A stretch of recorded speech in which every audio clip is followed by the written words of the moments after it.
Hunt for it, find it, make it your own. It's the Get Thrifty Podcast. Hey Thrifties, welcome back to the Get Thrifty podcast brought to you by ARC Thrift Stores.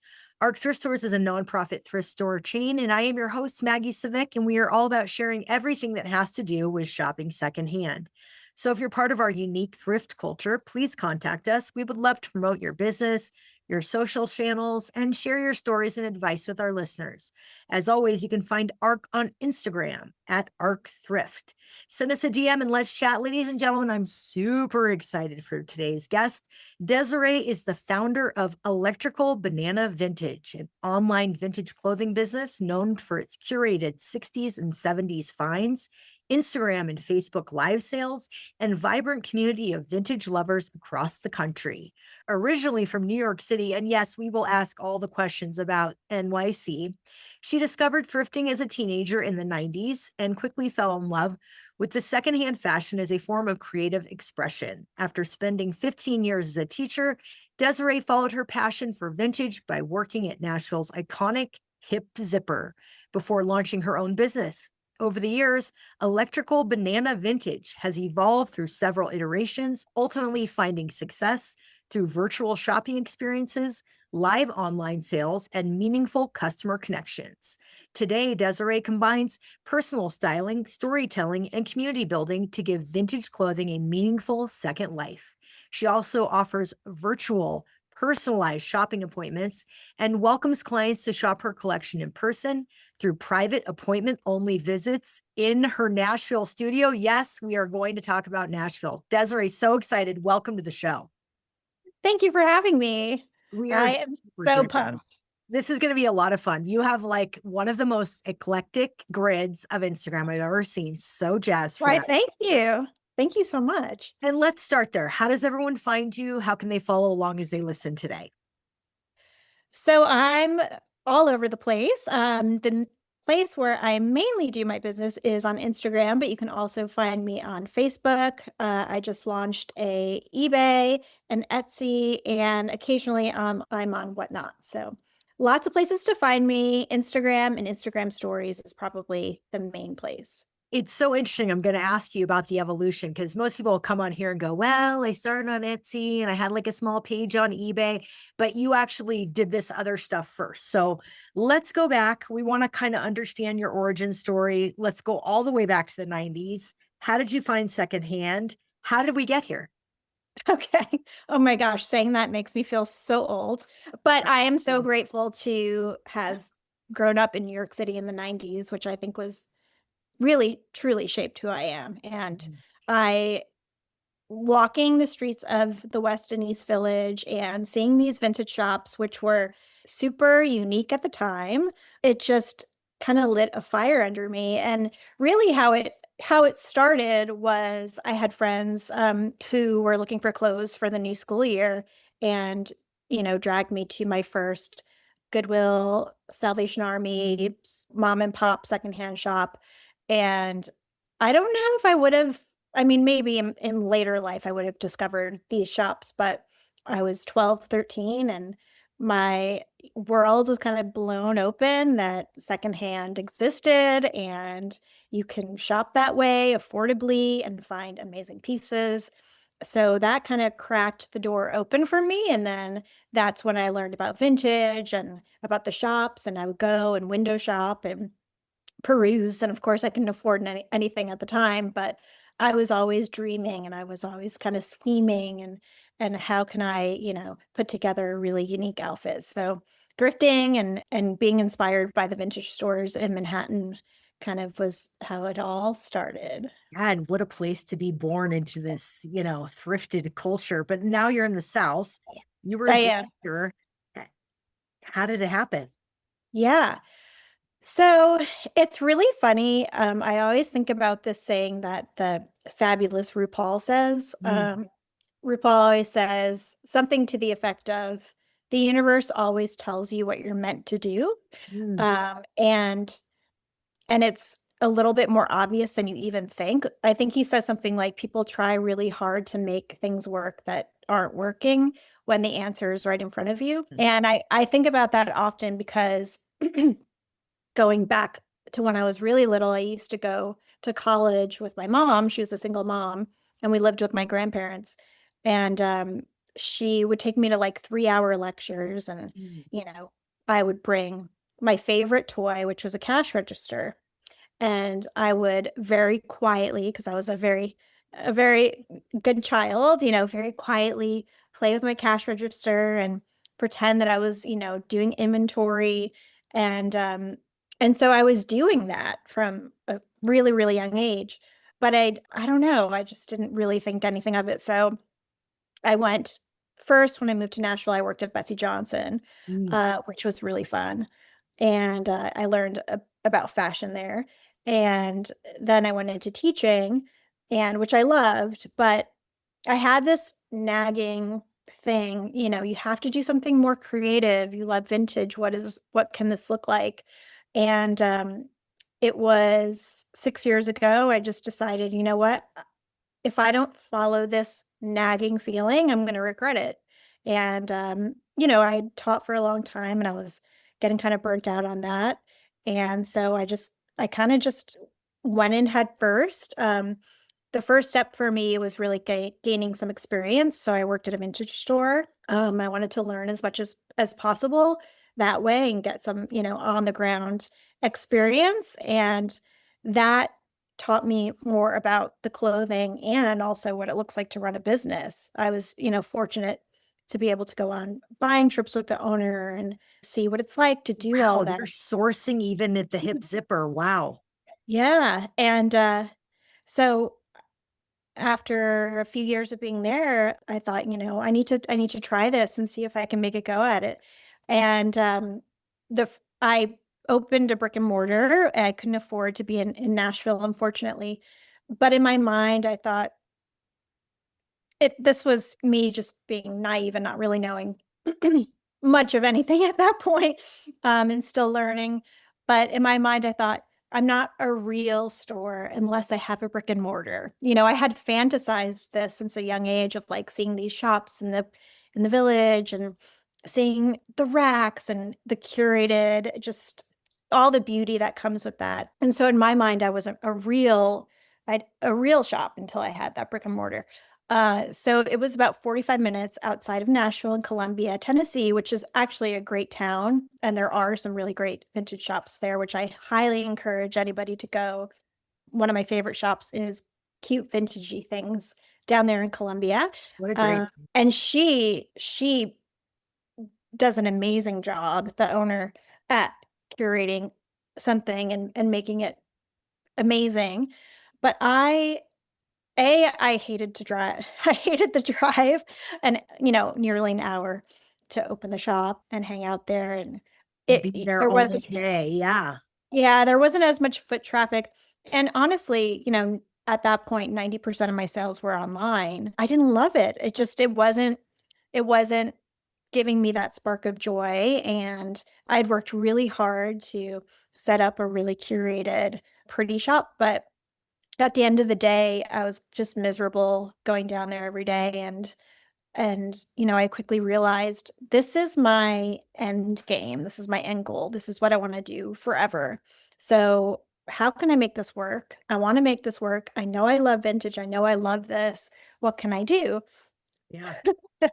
And I appreciate you sharing the reality of that, because Yeah. there's a reality check that comes with that. So I don't want to interrupt that, but keep telling us. Yeah. And I want to say that just also for people listening who want to follow their dream. And there are stumbling blocks and things that can deter you from doing it. But my big lesson is to pivot. When it's not working, there's another avenue and there's another way. So there was a lady who sold antiques that I was friendly with there in Columbia. And she said, you love the customer service aspect of this as much as you love the clothing. And I think that there is something for you in live selling, which I had never even heard of before. Yeah. And she did housewares, and she said, I think you would really shine doing live selling. And I thought I might as well try. It's not something that I had really heard of or anything. So I took her advice and I started on Instagram and slowly started to build my following. And now that is the thing that's kind of my thing now. Yeah. And Your whole persona. yeah, because I can do it, I don't have to drive to a brick and mortar. Um, and I can, I have my regular days, but I can pop on whenever I want. Yeah. And You own it. Yeah. yeah, and people really love that personalized shopping experience. Mhm. And I love giving that to people. That's part of the joy that I get out of all of this is, because I have a lot of people who come back time and time again, regular customers, when I'm out there sourcing, I'm literally looking for these specific people. I've gotten to know them over the years. So, like this has a sunflower on it. Diana loves sunflowers. I have to get this for her. Or this amazing 80s dress, like Margaret's going to love that or going to love this. I'm basically like a personal shopper for the regulars who come. And that's so fun because it creates a sense of community and it's a blast. It's so much Yeah. fun. And it really is like banking on your personality and no commute, which is Yeah. so fantastic, Talk about the name. I love the name and Yeah. I love the kind of the origin story, but tell us about that. Was the store called Electrical Banana too? Yes. I love it. So Electrical Banana, it's funny too, because even before I thought that would ever have a shop, I said, if I ever had a shop, I would name it Electrical Banana Amazing. because one of my favorite artists, musicians is Donovan. And there's a song called Mellow Yellow, and it's one of his famous songs. And in that song, the lyric is, it's hard not to sing it. Electrical banana Yes. is gonna be the very next craze. Electrical banana is down to be the very next phase. I might have gotten that. I might have gotten that backwards, but they call me Mellow Yellow. And I just loved that line of like, this Mhm. electrical banana is going to be the next craze. It's going to be the Yeah. next phase. And so, yeah. And when you add vintage to it, it's easy for you to get picked up in all the socials with the, Right. we did search engine optimization and all these things. So let's talk about that, which again, I love that, you were building this online persona let's back up. Was it hard to close the store? People are going to ask that question because there could be someone right now listening to this podcast going, Yeah. I need to do this. How Yeah. did the process work? I kind of made the decision very quickly because I just knew in my gut that's not what I wanted to do. Part of me was like, I could keep it going and see how it goes, but I thought, you know what? I'm ready to pivot. I'm ready to move on to the next thing. Mhm. If something isn't working for you, don't be afraid to just try something else. It wasn't that hard, to be honest, just because I it wasn't working for me and it wasn't bringing me joy. So my mind was set to move on to the next And thing. now you take all of your inventory over to Instagram Live and you're ready to Yeah. rock. So Yeah. I mean, I think the hardest thing is, oh gosh, if this doesn't work, then what? But I was really determined to make it work one way or another. And so share it with all us worked. how it was like that very first Instagram Live, because you obviously are very comfortable on camera. That's no issue for you.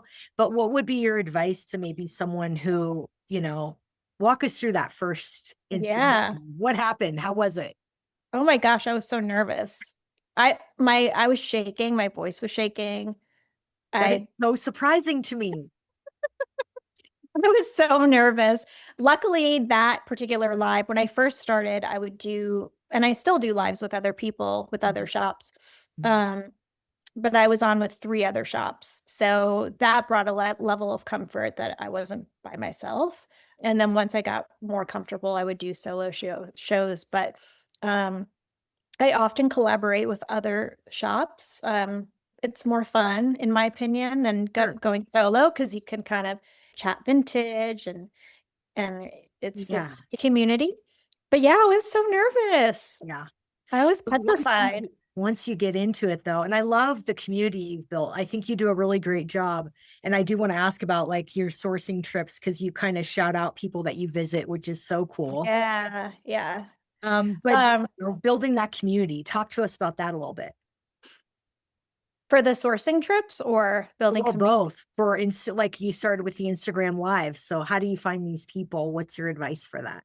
Yeah. Well, just be yourself. I know that sounds kind of simple, but I think people really gravitate towards authenticity.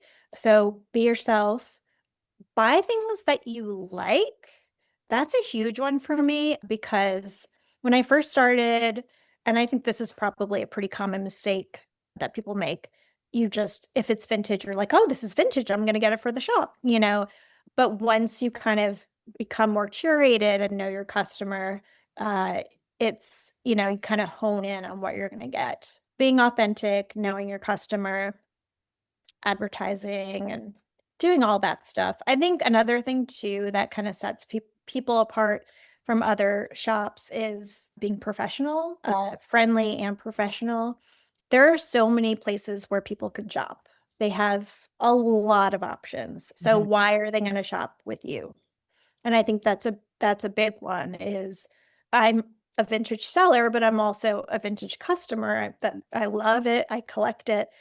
So I'm often shopping for myself, Mm. and the number of times where I've seen, you know, things just packaged just willy-nilly and no, like I always include a thank you note and address it to the customer. And I do think that those things really make a difference. And if people want to come back and shop with you because, you know, people want to feel like you care about the clothing, you care about your product. And I think those small details can really make a difference. Absolutely sets you apart. And I think that's probably what garners you those like repeat customers, which is Yeah. really a key. I love it that people have gotten to know you. It's like appointment shopping. They tune in. You've got your regulars and, building that audience is really a big part of this. Let's talk more about sourcing. You're in Nashville, amazing vibes in terms of the vintage community. Can you shout out some of those favorite places? And then we want to know where you travel to go source as well. But what's Yeah. happening in Nashville? Like what's around Oh your my area? gosh. Have to So go. I always say if you are an end user, if you are a customer end user, you're not reselling, it is probably one of the best places you can come for Mm, vintage. really? Uh, Wow. Okay. there are probably, I don't even know, at least 50 vintage stores in Nashville. Wow. And they all range in prices, in what they specialize in. My personal favorites at the moment are actually outside of Nashville. I had shouted out Ava over at Cute Vintagey Things in Columbia. She has amazing stuff, a pretty wide selection and very affordable. And then I love Tammy over at Live True Vintage. Again, super affordable and such an amazing collection. Both of those people really, really care about sustainability and their product and amazing customer service. So when you go to those places, you're really going to feel super special and loved. So those are my two favorites at the moment, and they are just brick and mortar. As far as I know, I don't think that they do any online stuff, but you can always follow them on Instagram. And as far as sourcing goes, so Nashville is, if you're a thrifty gal or guy or person, Nashville is not the place, unfortunately, as far as what I've experienced since being here. And I do love to thrift, and I usually do it when I'm not in Nashville, or in fact, not really in Tennessee at all, because it's just really saturated and picked Yeah. over. So I have had times where I've driven around for 5 hours from place to place and I've found nothing. Wow. So So you yeah, literally leave the state to do the majority of your sourcing anymore. Wow. I Okay. literally leave the state.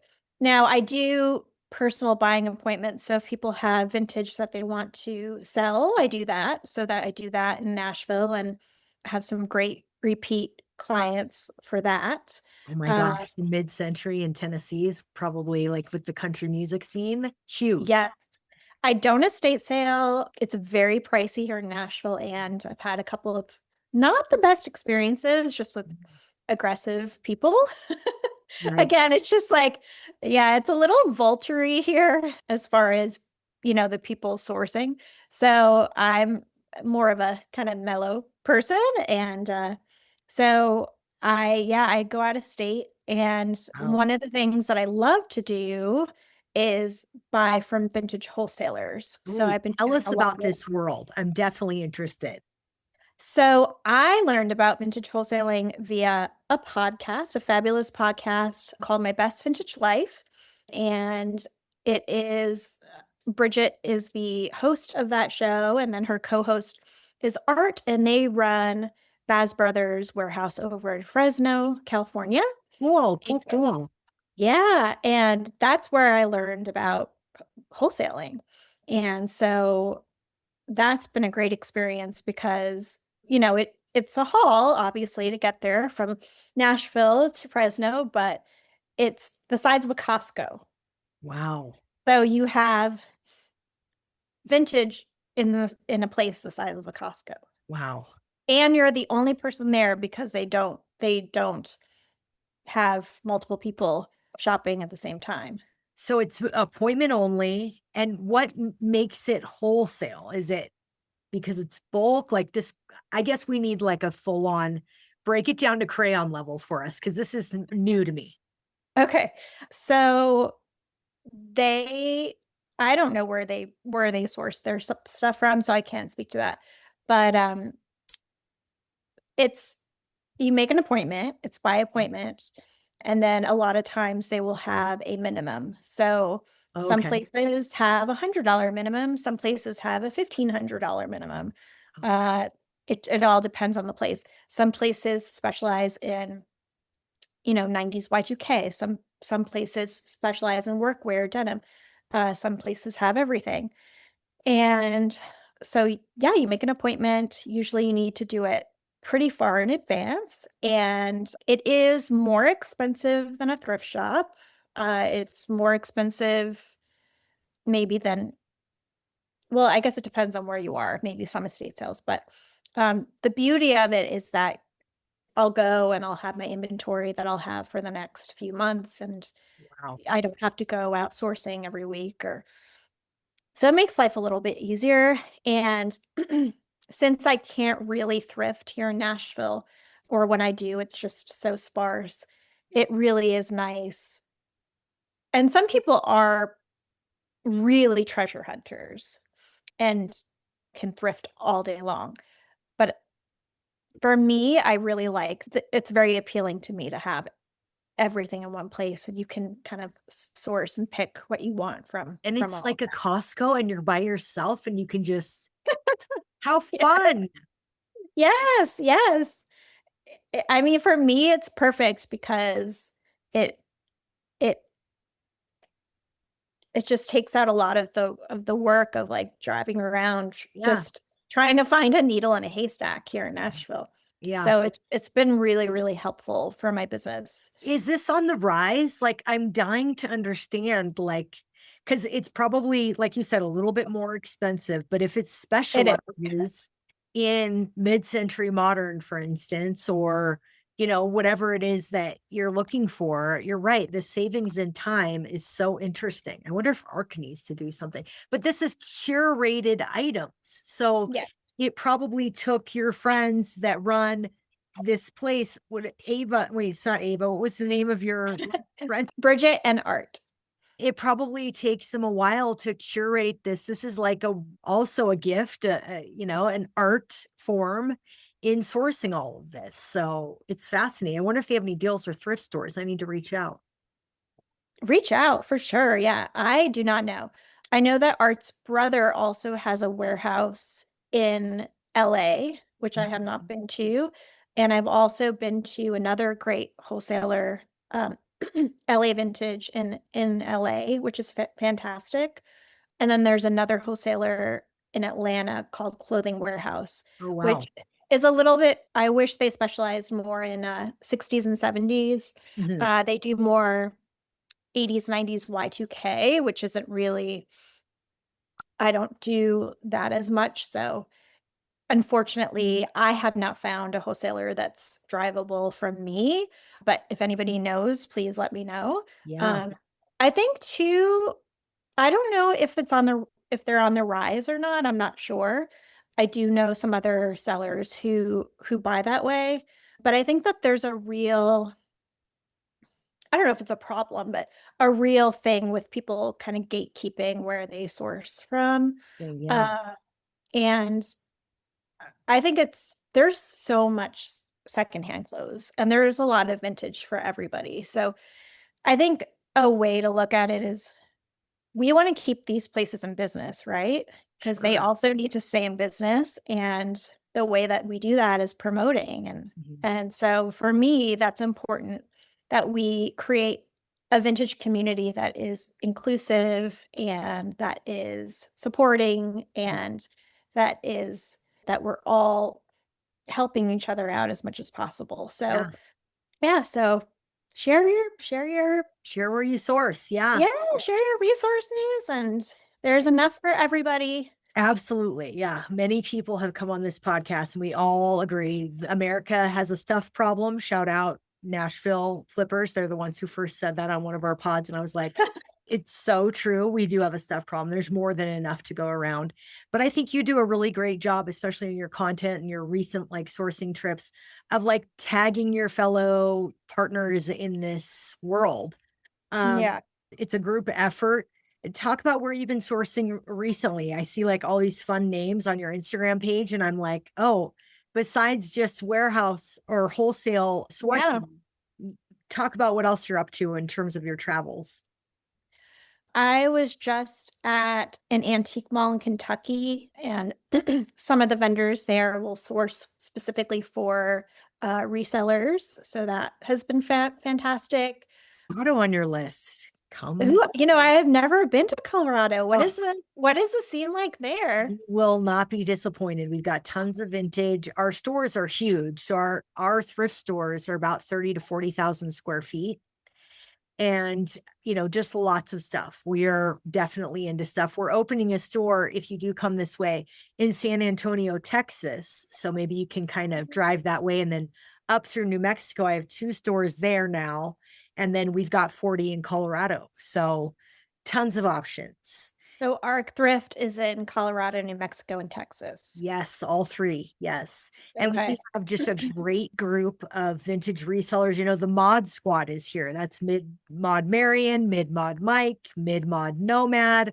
All of those folks are here in Colorado and they source our stores big time. And they all have, Amazing. yeah, lots of mid-century modern stuff, but stuff you would like too, that 60s and 70s, ladies clothing vibe, the flower power, all of that.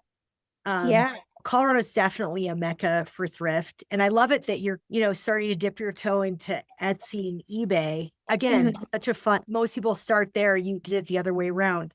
Right. Talk to us about Etsy and eBay and like fun, good stuff. But, the challenges, even though, it's early days, what can you share with our listeners that might be, doing the same kind of path as you are? Yeah. So again, with the pivoting, right? So especially right now is the very famous summer slump in vintage and in stores in general, I think. So I've been trying to list more on Etsy and eBay. Mhm. It's definitely not my favorite way of selling. Again, I love that kind of live community interacting with the audience vibe. But I do think it's important to try to hit a wider audience and let people know who you are and where you are. But I think, and I'm not great about this, so I think the key to those platforms is consistency in posting because of the algorithm. And that multitasking is sometimes challenging. I put so many so many eggs into the Instagram basket. And so I'm trying to challenge myself to diversify and reach out and Smart. try different platforms. Yeah. So yeah, I would say my advice is just consistency in posting, I think seems to be the Mhm. thing that really gets people to see your stuff. Yeah. And yeah, I think you mentioned Whatnot as well. I mean, that is so personality driven. It seems like such a place for you. Like you just shine on the screen. Is that Oh, thank working you. for you? Are you going to be turning that up a notch? People are like obsessed with Whatnot. I know. I think for me, I've cultivated such an audience in Instagram, and also I do Facebook Lives over at VCA Live Sales is the channel there. Oh, I've I don't know created, that. VCA live yeah, sales. yeah, VCA Live Sales over, it's live selling over on Facebook. And so I've created a community for many years now on those two platforms. So I've done two Whatnot shows, and um, it's hard because you have to basically start from scratch, right? Sure. Building your community. I think another challenge that I have over at Whatnot is people really want super low starts, Oh and yeah. because They I want to start at like do, $1. Yeah. yeah, since I do pay up for my merchandise, I don't have the courage yet to do that, even Yeah. though It can I be know that, scary. Yeah. yeah, yeah, just because I do pay up for my inventory. So, but people get really bold on there, you know. There's a gal that I follow who, she'll say like, I paid $30 wholesale for this, and I'm starting it at $1, and I'm hoping that, somebody's going to pay 40, 50, $60. Oh my But gosh. That is like a leap of faith. I am not that brave right now. So we'll see about Whatnot. We'll see if I try it again. Mhm. I do like it though a lot. I think it's a great platform and very fun and engaging, Yeah. and it's also a place where I will use it as an educational tool to learn. Maybe I don't know about, Oh, they you know, are so creative and smart on there with their knowledge of their product. yeah, if you don't know about a specific decade or denim or whatever, and you find the sellers who really know their stuff, and you can learn something Yeah. and just learn about engaging with people and chatting with people and what people are looking for. Yeah, and building that community, which is definitely, can you point to like one video or one moment on your socials that where you were like, I've arrived. This is now I've like reached a new level. Can you point to that specific video or that specific live sale? You know what? I think a lot of it, for me at least, has been behind the scenes. It's been people reaching out, just saying, it means so much to me Mm, how much you care about how love you deliver that. the product, how you wrap it, the thank you notes, the care that you take, checking in to make sure you got the item. I get a lot of feedback as far as people really being responsive to just, the level of professionalism and how they like the experience. I get feedback how they like that interactive experience. Or I do also virtual personal buying appointments. So I Mhm. basically will create a curated rack for people. They'll tell me their size, what they like, what they're looking for. That's cool. Um, yeah, and I'll pull, 50 pieces, 75 pieces for them. And it's basically like your own personal live show. So I've gotten a lot of positive feedback for that because, some people don't like to shop via the live sales, or they want a more personalized experience. I love this. And that is definitely, one of the big notes I want to hit with you because I just figure like someone's going to Nashville. You're telling us about there being, kind of a shortage of those really great like gems. Would you do like a girls' trip? Hey, I've got me and my 3 friends are coming here, our sizes. Can you pull together rack Oh, for us? yeah, I've done that. Yeah.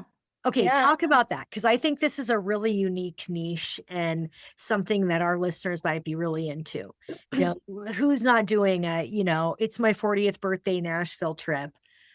this sounds like, or like, I'm thinking like mom and my, my sisters or whatever, like something fun like that. Talk about this in the process of booking a virtual personal Mhm. shopping trip to your closet. Like shopping your Right. closet is kind of how it feels.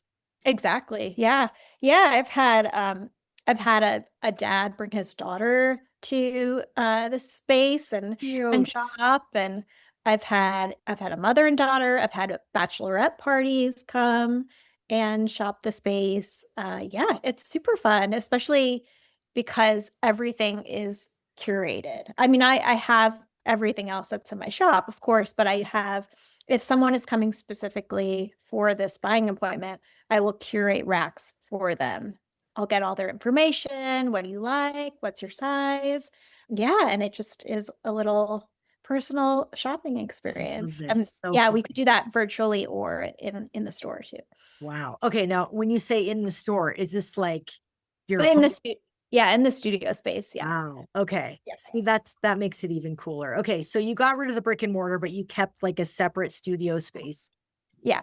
Someone on here is going to ask, do you have a death pile? Do you have that death pile that we all talk about? Oh, definitely. Sure do. Who can avoid The, it, you know? the struggle is real. Yeah. Yes. Yeah. That's amazing. Yeah. Can people shop your death pile? I guess that would be someone in there is like Sure. screaming at the radio, at their Please. radio right now in the car going, can we shop? Because your death pile probably looks pretty exciting to a lot of Yeah, us. please take my death pile away from me. Yeah. That's amazing. And I think we kind of touched on it, but you're into the 60s and 70s. But if you could describe for someone who may be totally new to this, and again, listening in the car right now, and they're going to go home and they're going to follow you on Instagram, what is your eclectic style? Kind of describe it for our listeners that may not be seeing this on YouTube. My personal style, right? Yeah. Um, I like to call it a mix between Penny Lane and Mrs. Roper Oh, from Three's Company. girl, and Moo Moo. Love it. Exactly. They're coming So, back. They really are. I mean, they were never out for me. Yeah. Moo Caftan vibes all the way. And then just kind of depending on the day, if I'm feeling like that, or a vintage band tee and like bell bottoms. Mhm. So two very different looks, but two looks that I really gravitate towards, and it just kind of depends on what I'm feeling. Yeah. Usually, if it's summertime, I will definitely be in my Mrs. Roper era. Yeah. How Um, hot it is in Nashville is going to depend on if that bell bottom's getting rolled out. Yeah, that's not happening. I mean, today I'm wearing a long sleeve 60s jumpsuit. And even this is pretty hot. It's like 100 degrees in Nashville Oh, right now. gosh, no way. But yeah, so I like to, it's like that kind of like 70s rock and roll chic meets 60s Hawaiian comfy, Love it. maybe a little grandma chic, but still very one is kind of flowy and breezy, and one is a little bit more kind of structured and yeah. And still of the era, you can still Yeah. feel the vintage vibe in all of that, which is kind of special. Is there any shortage of vintage that you're worried about? We talked about we have a stuff problem. Do you have any fears about what the future of this vintage world really looks like? No, I think it's just going to get more and more popular. Mhm. I think people are really, I'm hoping, at least I'm seeing that a lot of people are trying to be more sustainable and people want to be unique. And I think vintage really offers that. Secondhand, you can mix and match different decades. You can find your own personal style. And it doesn't have to be one thing, like I said, one day I'm Mrs. Roper, one day I'm Penny Lane, you can be what you want to be and put on that persona and express your personal style through that. But yeah, I think it's just going to get more and more popular, honestly. Let's cross our fingers. Cross Yeah. our fingers. What about young people? As you source and you're building this community, are you finding that young people are turning to vintage? What's your thought on that? I do. Yeah. I mean, like I said, I had a dad and his young daughter come for a personal buying appointment, and that was really exciting to see because she was still learning about what she liked and playing around with, do I So like fun. 50s? Do I like 60s? And my seamstress is actually the girl that I nannied for 10 Oh, years. So wow. I taught, and I also, after school, I also nannied as well. And she has been sewing since she was tiny little. Coming And back. Yes. yeah, and she goes to school for fashion. She's in the fashion department, and she will like whip up a corset in like a day. Wow. I don't know how she does it, but it's amazing. And I'll go to her fashion shows and talk to the other college kids, and they're really into vintage. And so it makes me super excited Yeah. that the younger generations are really getting into it. It's pretty fun. Absolutely. There is hope. It does Yeah, give me pause. Sometimes I'm like, oh, I hope this is long lived. So for um, sure. it does feel that way. So you are giving me hope in that. Unicorn item. Do you have like that one thing that you're most proud of that you've found in the wild, whether it was wholesale or at a flea market or, in the wild of New York City or Nashville that is like a really important item to you? At first, I thought, I think I'm still looking for my unicorn. And I think I am, but I was thinking about an item that when I very first started, that I got that I Yeah. 100% regret selling. Oh, And I just thought of another wholesaler. So I went up to this wholesaler in Cincinnati, Ohio. I'm trying to think of the name. Stu is the owner. Oh, Pixel 19 Vintage. It's also a very big wholesaler warehouse. I need to But look into he was running a deal on authentic true vintage band tees, which that. were super, super hot at the time. I think they've cooled off a little bit as far as like people wanting them. But so I went up there and I got a lot of vintage band tees. Now I kind of regret that I didn't get like all of them, but I got one that was a 70s Bad Company tee. Ooh, huge. And I have a special connection to Bad Company because my mom used to teach me all the lyrics to all the Bad Company songs when I was Wow. little. So it makes me think of her. And I was just so excited about having these amazing teas and wanting to sell them. And I now 100% regret. I've tried to find it, and it's like $500 to $1,000, Oh, mm. which I cannot bring myself to pay for. No, no. But my fingers and toes are crossed that that tea will work its way back to me. I think I sold it. I sold it 6 years ago for like Ugh, $75. you might find it in the wild one day. That person will pass. It'll end up at a thrift store.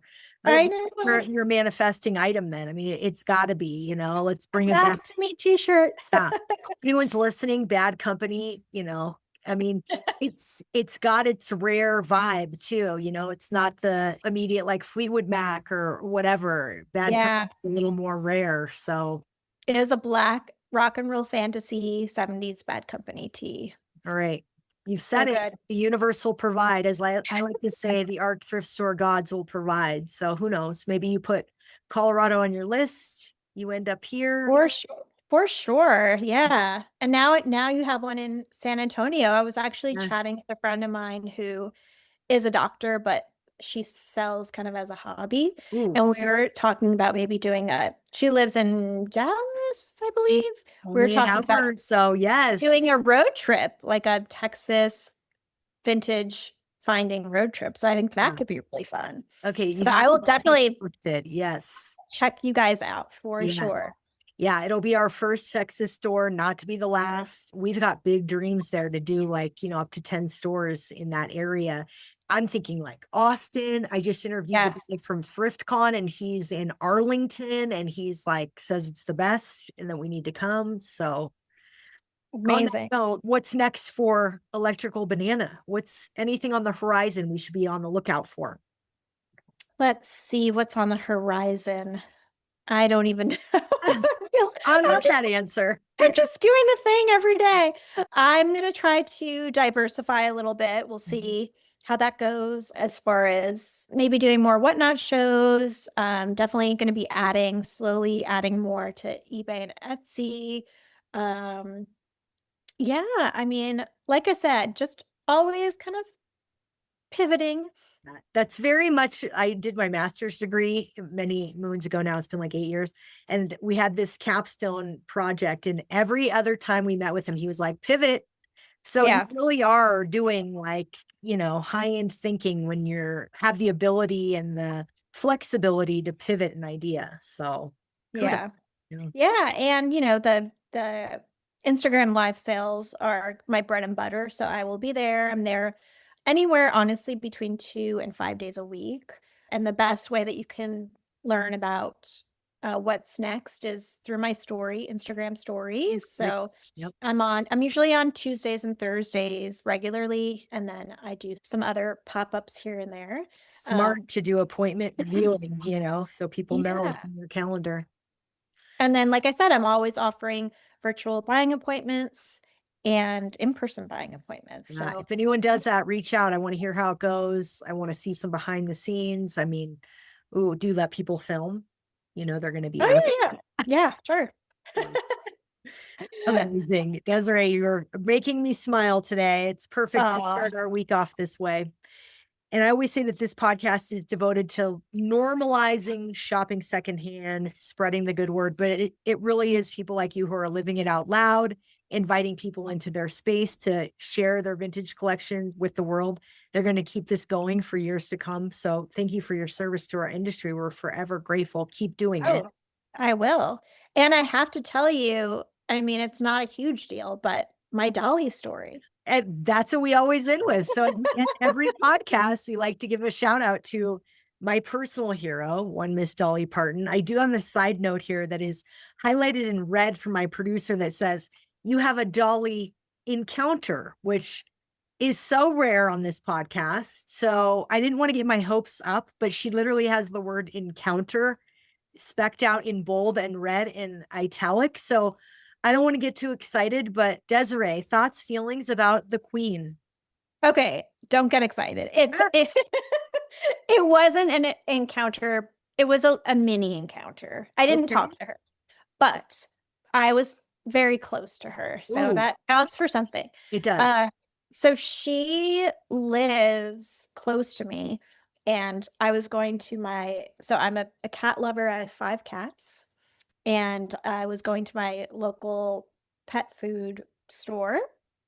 And this was, I believe it was last summer. Oh, Marietta. I was walking into from my car to the pet food store, and she was walking out of it with her husband. I know he's not with us anymore, but he was then. And she was, I knew it was her because I'm just very familiar with her. But she was she had a baseball cap on. I was going to say, was she done up or done down? She had a baseball cap on. Her hair was pulled back. She had very little makeup on. She had a t-shirt and jeans and sneakers. Yeah, not. She was wearing flats. I mean, this might be the sighting of the century. Yeah, I think she was wearing sneakers. I mean, she was very casual, as casual as you can get for Dolly Parton. Yeah. And with her husband, Carl Dean's never seen in public. With her husband, yep. And they were coming out of the store and they were walking very fast to their car. Wow. But I was like, yeah, that's Dolly Parton. You had probably a moment, that's amazing. And how awesome that she's going to get something special for her pet. We all run out of food, cat food, dog food, whatever it is, lizard food, who knows? I wonder what kind of pet she has. Well, when I went into the store, you were freaking out. Yeah. They were like, oh my gosh, that was did you see Dolly? Did you see? Oh my gosh. Yeah. That's one in the million of stories. And sneakers. I've never heard anyone say they've caught her in actual flats. Yeah. Yeah. I mean, t-shirt, baseball cap, just yeah, unless you really know her face and her, she's so tiny, it's her, but if you didn't know that I was Dolly, you could very easily just think it was just some lady and her husband, Yeah. just doing their chores. Yeah. What a great reminder. She's just like us. Yeah, yeah. Oh, So that that makes my day, Desiree. Thank you. yeah, I mean, she's an icon. Have An you been icon. to the hotel here that's like Dolly themed? No, I'm going in August. We have an Airbnb. I've got a milestone birthday coming up. I know it's terrible to even consider, but my friends and I'm the last to have this birthday, and we are going to Dollywood. We've got an Airbnb in Gatlinburg.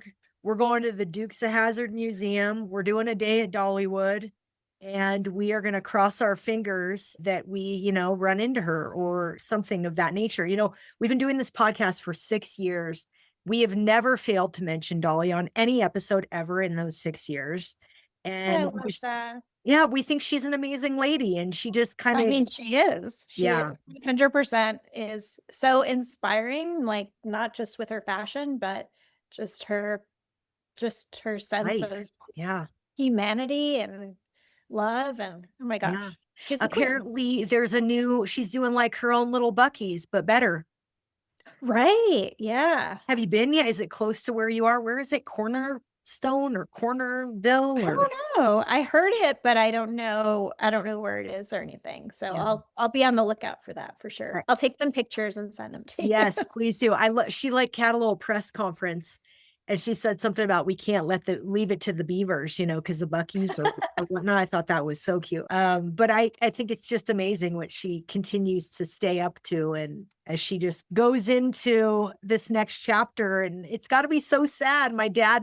We lost my mother last year, and I just right around the same time as Carl Dean, and I thought this is just so. I don't know. I've got this assistant. He lost his spouse too. And he's like, just pray you go first, terrible thing to say. And we've gotten off track here, but it's just so sad to lose that person who's your person. And I mean, I can't even imagine. yeah, Honestly. terrible stuff. Oh, Have you seen, this is like a total aside, but have you seen, and I haven't seen it yet, but have you seen the movie with Sylvester Stallone and Dolly Parton, and is it any good? Do you know this? No, no. What is this? With Sly Stallone? It's called Angel something. I've heard it's terrible, but being a Dolly fan, I was wondering if Lifetime? No. Is it like Lifetime or something? I don't know. I'll have to look it up on my Letterboxd, but yeah, I think it's either an 80s or 90s movie with starring Dolly Parton. So it's old. Oh, I thought you meant it was new. I'm going to have to find out what that's about. Okay. Or a Dolly in your life. That's news to me. I'm a huge fan of the Best Little Whorehouse in Texas. Was a great movie. Yeah. We watched that on that pairing just cracks me up thinking about them together. Amazing. Yeah. Sly and Dolly. All right. Now, you've given me something to look forward to. I'll have to locate it because I don't care how bad it is. I'm watching it. She's amazing. It's on my list. Yeah. Oh, Desiree, you're a delight. Once again, tell our listeners how they find you and all the places, send you the love, and more importantly, book a personal tour of your closet and, do a styling appointment with you. I love that. Such a fun niche. How do we find you and send you all of our love? Well, thank you, Maggie, for having me. This has been such a blast. I appreciate it so much. You can find me on all the things on Electrical Banana Vintage. I have, like I said, Instagram is probably the best place to find me, Electrical Banana Vintage. I do Facebook Lives. I'm on Etsy and eBay under Electrical Banana Vintage. So you can find me there. You can email me at electricalbananavintage@gmail.com. If you want to book that appointment, if you're selling vintage clothing, you can get in touch with me via the email. Or if you have any questions or anything at all, just reach out, and I'm always happy to help and answer any questions. Perfect. I appreciate it, Desiree. Thanks for joining us today. Thank you. Thank you. Thank you. I hope you have a fabulous day, and watch that Dolly Parton movie. Oh, I'll keep you posted. Thank you. And Thrifties, thanks so much for tuning in once again and listening to the Get Thrifty podcast. Reminder, save our pod and leave us a 5-star review about how funny, creative, and smart we are. And if you're part of this unique thrift culture and you'd like to be on this podcast, you can find me on Instagram at Podcast with Maggie. And as always, please follow ARC on Instagram and YouTube at ARC Thrift, and now on TikTok at ARC Thrift Stores. Thanks so much and have a wonderful week. Hunt for it, find it, make it your own. It's the Get Thrifty Podcast.